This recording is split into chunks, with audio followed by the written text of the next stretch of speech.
Good evening, this is Sean with Paradise Veggies. It is Sunday, March 11th. I'm here in the garden. Wanted to just give you guys an update about where I am at.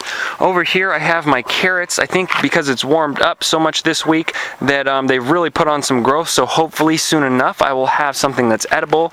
I want to show you this down here. Of course you've seen my sugar snap peas, but what has happened with this mesclun salad greens mix down here, it's really carpeted out, and you know, some people would say, wow, that's planted way too close, but that's exactly what I wanted to happen. I wanted to prevent as much sun from getting down to the soil and heating it up and drying it out as possible, in hopes that this portion of the bed will stay moister, the plants will stay cooler, and I will be able to basically prevent the plants from seeding or bolting for as long as possible.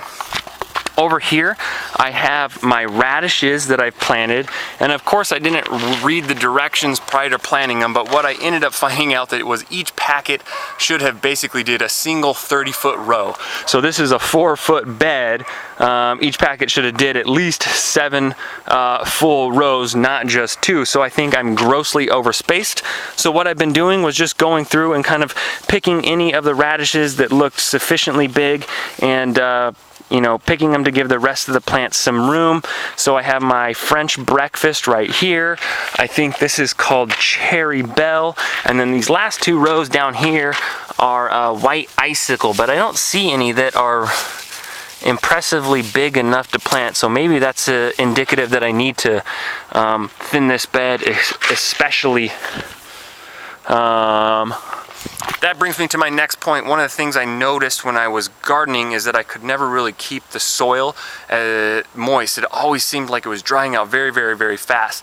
So I think, you know, my belief is that some of the packets of seed or plant spacing guides are for other parts of the country. Of course, you know, each plant has, you know, has a need for a sufficient amount of room in terms of its physical space. But I think a lot of it is also having to do with making sure that the plants aren't so close that they're not drying out, they're, you know, getting mold or fungus type issues. We, you know, obviously do not have that here in Arizona, so I think it's safe to say you can kind of err on the side of too close opposed to not far enough if your hopes is to have to water less, keep your plants more happy, and thus hopefully having a bigger or greater yield. That's all I have to say.